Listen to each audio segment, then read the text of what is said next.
Assalamualaikum warahmatullahi wabarakatuh. Bismillahirrahmanirrahim. Kami dari kumpulan 1 akan membentangkan berkenaan dengan tajuk tindakan awam yang boleh membawa kepada jenayah murtad tanpa sedar. Pertama sekali saya akan membacakan dalil berkenaan tajuk ini di dalam surah Al-Baqarah ayat 217. A'udzubillahi minasyaitonirrajim. Wa may yartadid minkum an dinihi fayamut wa huwa kafir fa ulaika habitat a'maluhum fid dunya wal akhirah wa ulaika ashabun nar hum fiha khalidun. Sadaqallahul azim.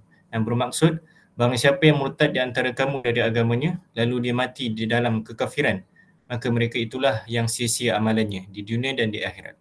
Dan mereka itulah penghuni neraka, mereka kekal di dalamnya. Murtad di sini bermaksud kepada murtad boleh berlaku disebabkan oleh perlakuan, percakapan dan niat walaupun si pelaku melakukan secara gurauan.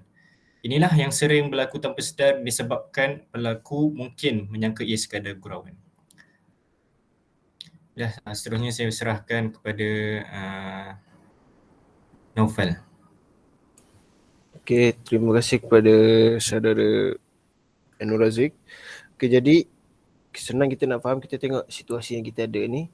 Kita ada disediakan dua situasi. Yang pertama, ketika bulan Ramadan, Aziz Rushdi sengaja tidak berpuasa dan makan di khalayak ramai. Lalu rakannya menegur perbuatan tersebut. Beliau dengan senang mengungkapkan, aku bukan Islam. Kemudian ketawa. Jadi, perbuatan Aziz ni dia menunjukkan bahawa dia seolah-olah yang dia bukan Muslim dan berkata aku bukan Islam. Jadi perbuatan tersebut tergolong dalam kategori murtad disebabkan perbuatan dan juga perkataan. Jadi kalau boleh elakkan situasi-situasi macam ni. Dan situasi yang kedua, Zaili. Yang ini Zaili mengatakan Nabi Muhammad SAW bukan Nabi terakhir kerana Nabi Isa yang akhir diturunkan nanti, sedangkan dia sedar bahawa Nabi Muhammad adalah Nabi akhir zaman. Jadi melalui pernyataan Zaili ni yang mengatakan bahawa Nabi Muhammad SAW bertentangan dengan Al-Quran hadis. Maksudnya sama sekali bertentangan dengan Islam lah. Jadi perkara ini juga tergolong dalam kategori murtad disebabkan perkataan. Seterusnya terima kasih kepada saudara Naufal. Okey, kategori seperti yang kita umum, kategori murtad terbagi ketiga iaitu niat, perbuatan dan perkataan. Niat ialah mengingkari hukum yang telah ijma' atasnya yang diketahui hukum itu oleh semua orang Islam dengan mudah, seperti ingkar kepada kewajipan membayar zakat dan tidak berpuasa dan serta tidak melakukan haji. Yang kedua adalah dari segi perbuatan, iaitu melakukan satu perbuatan daripada perbuatan yang khusus bagi orang-orang kafir atau melakukan satu perbuatan yang menafikan orang itu berada dalam agama Islam, seperti sujud kepada berhala, mengerja akan sesuatu upacara ibadah orang-orang kafir dan memakai pakaian yang menampakkan orang kafir.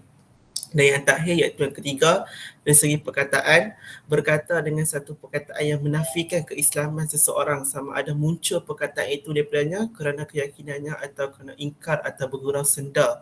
Sebagai contoh, seseorang itu menghinakan agama Islam dan menghina Allah sebagai Tuhan serta tidak mengakui Nabi Muhammad sebagai Nabi yang terakhir. Maka kesimpulannya, kita hendaklah faham bahawa perlakuan murtad adalah dosa besar di sisi Allah Subhanahu Wa Taala dan pelakunya seharusnya sedar dan segera bertaubat.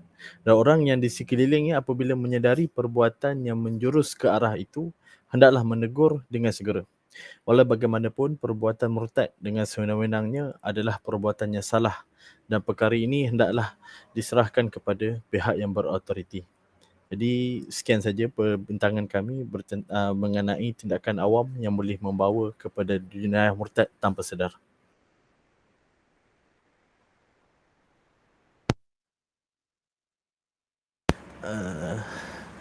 Daud, ada cakap apa lagi?